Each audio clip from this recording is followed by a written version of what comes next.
In 2026, Britain looks rich. Walk down any high street, and the restaurants are full. The car parks are lined with fresh registration plates. The holidays are booked, the coffees are ordered, and everyone seems to be doing just fine. But that picture is a mirage. Because underneath the surface, more than 1 in 3 adults in this country is walking a tightrope, and there is no net beneath them. More than a third of Brits have less than £1,000 set aside for an emergency. This is the Fragility Mirage, a nation that photographs beautifully in daylight, but where one tiny snag, one unexpected bill, one bad phone call can collapse the entire illusion of stability in a single afternoon. They are not falling yet, but they are already standing on the edge. So let's talk about why £1,000 has quietly become the most dangerous number in British personal finance. Not long ago, £1,000 felt like a proper cushion, a real buffer, something between you and the worst. In 2026, that is simply no longer true. Today, £1,000 is not a safety net. It is barely an impact cushion. It is the difference between a very hard landing and a fatal one, and nothing more. Once rent, council tax, and the essentials are accounted for, £1,000 can vanish in the time it takes to open a single envelope from the wrong sender. This is the red zone, when your entire buffer against the chaos of life is a 4-figure number that starts with a 1, you are not financially comfortable. You are financially exposed and simply hoping nothing goes wrong. And in a full life, something always goes wrong eventually. Here is the part almost nobody talks about, because it isn't about your bank balance, it's about your brain. Researchers call it cognitive bandwidth. Think of your mind as a hard drive with a fixed amount of processing power. When you live with less than £1,000 to your name, a huge slice of that processing power is permanently running one program in the background: survival math. How much is left until payday? What can be delayed? Which payment can slip a week without a penalty? Which shift can be picked up? It runs constantly, quietly, whether you want it to or not. This is the mental tax, and it is brutal. It means your mental hard drive is full before the day even begins. Studies have shown that this state can consume the equivalent of a significant portion of your effective focus. So when people in the red zone make a decision that looks short-sighted from the outside, the truth is not that they are less intelligent. It's that they are running survival software on a machine that has almost no memory left over for anything else. Scarcity doesn't just empty your wallet, it occupies your mind. To really feel the danger of this, forget the numbers for a moment and picture something. Imagine jumping out of a plane with a parachute, but the parachute was designed for a toddler. That is what living on £500 of savings actually is. Technically, there is something there above your head. It might catch a little air. It might slow you down for a second or two, but it was never built to hold your full weight. It is not going to save you from a hard landing. And so you spend your life falling. Not fast, not dramatically, just falling, slowly, month after month, with the ground always somewhere below you and no real way to stop. That quiet, background terror of the drop is what financial fragility actually feels like from the inside.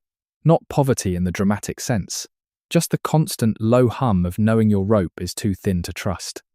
Now you might reasonably ask, why can't people simply save more? They're working hard. Wages have risen, so where does the margin go? The answer is what we'll call the British ceiling, and it is built out of costs you are not allowed to negotiate. Rent, council tax, the energy price cap. These are the non-negotiable siphons. They come out of the account first, every single month, before you have any say in the matter. And here is the cruel mechanic of 2026. Even as average wages have climbed, the margin of safety has actually shrunk, because council tax and insurance premiums have been rising faster than inflation, quietly eating every extra pound before it can ever become a saving. So a Brit can work harder, earn more, and still find that the margin at the end of the month stays exactly where it was, at zero. You are not standing still because you're lazy. You're standing still because the ceiling comes down at exactly the same rate you climb. And into that zero margin life, sooner or later, walks the emergency. Picture an £800 dental emergency, a root canal that simply cannot wait, or the laptop you work from, stolen on an ordinary morning, gone before lunch. For most of the country, that's a painful but survivable hit. For the more than 1 in 3 living in the red zone, it is something else entirely. They have zero shock absorbers. There is no fund to reach into, because the fund never existed. So what happens? They are forced to do the most expensive thing a person can do. They borrow from their own future, reaching for the credit card just to survive the afternoon. And this is not a small trap. The average UK adult already carries over £4,000 in unsecured debt, often at interest rates exceeding 22%. That single £800 afternoon can quietly become a 2-year sentence. The emergency doesn't just cost you money today, it taxes every tomorrow that follows. But here's the strangest part of all. Despite earning more than previous generations, most people in this position don't feel a little poor. They feel like they're failing. And that's because of the comparison cage. You compare your own life, the raw, unedited, behind-the-scenes version, with all its overdrafts and quiet worry, against your neighbour's highlight reel, the gleaming car on their drive, the extension, the holiday photos. What you don't see is the finance agreement behind the car. You are looking at a monthly payment and mistaking it for wealth. You're measuring your reality against someone else's performance. And of course you come up short, because you're the only one showing the whole tape. The feeling creeps in on any random morning, right at the start of the working week. You get up, you go, you trade your time and your energy, your vitality, for a life that, if you're honest, is only about 1 month away from disappearing entirely. The house of cards is standing, but you can feel the draft. So what actually changes this?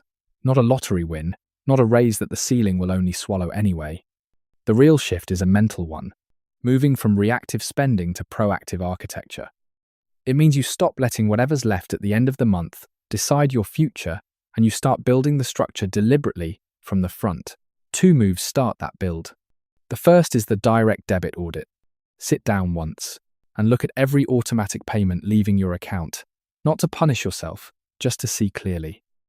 You will almost always find a siphon or two draining the account for something you no longer use or even remember agreeing to.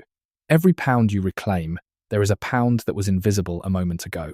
The second is the starter ISA. This is the manual override. You take the money you just freed up and you automate it out of your reach on payday, before your brain ever gets to spend it. You pay your future self first, on purpose, by design. Even a small, boring, automatic amount, sent quietly into a starter ISA every month, is the first honest piece of a net being built beneath you. Not luck, not more hours, architecture. Because here is the truth that the full restaurants and the new cars never tell you. Wealth in Britain is not the car on the drive. It never was. It is not the postcode, or the extension, or the highlight reel in the home counties. Real wealth is the silence in your bank account. It's the absence of that background program, running survival math while you try to sleep. It's the quiet. True freedom is simple, and it's smaller than people think. It's the moment a £1,000 emergency lands on an ordinary morning, and it doesn't ruin your month. It doesn't send you to the credit card. It doesn't even change your weekend plans. That silence is the goal. And unlike the Mirage, it's real, and you can start building toward it before this week is out. If you learned something, like and subscribe. I'll see you in the next one.